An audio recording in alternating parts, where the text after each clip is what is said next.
करून मांडलेलं आहे, बोलसो आहे. ठीक आहे, हे जनरली आपण स्टेबिलिटी एक्सरसाइजसाठी करतो. ठीक आहे, हेही आपण एक्सप्लोजिव्ह मुवमेंट करता करता ती पॉवरच नसते. त्याच्यासाठी आपल्याला रेझिस्टन्स लूप किंवा ह्याला पॉवर बँड म्हणतात.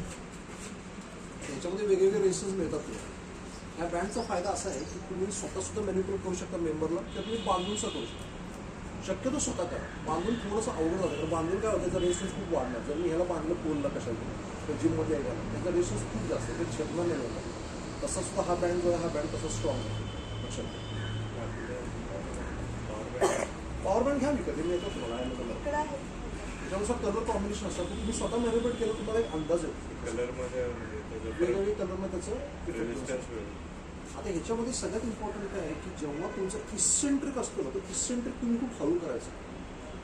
कारण बेसिकली जेव्हा तुम्ही मूव्ह होणार आहे कॉन्सन्ट्रेटला, तेव्हा तुम्हाला मागं खेचला जाणार. हे अतिशय एक्झॉस्टिव्ह असतं वर्कआउट. त्याचे रेपिटेशन सुद्धा 5 ते 7 करायचे आणि थांबत करायचे. याच्यामध्ये करत बसायचं नाही 20-25 रेपिटेशन झेपणार नाही. आणि ते करूही नाही, कारण म्हणजे त्यातलं ते पॉवर एलिमेंट आणि हे कुणी करू शकतो. मुवमेंट सोपे असतं. ठीक आहे, ह्याचं जे प्लेसमेंट असतं हे कायम कमरेला असतं. कमरेच्या खाली आपण ह्याचं प्लेसमेंट घेत नाही.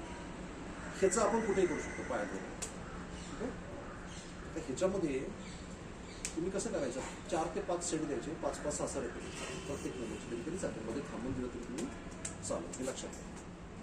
आपण ह्याचं आधी करू, ह्याचं बँडचं करू. पहिला एक्सरसाइज सांगा काय. फक्त एक्सरसाइज करतो तू रेकॉर्ड कर.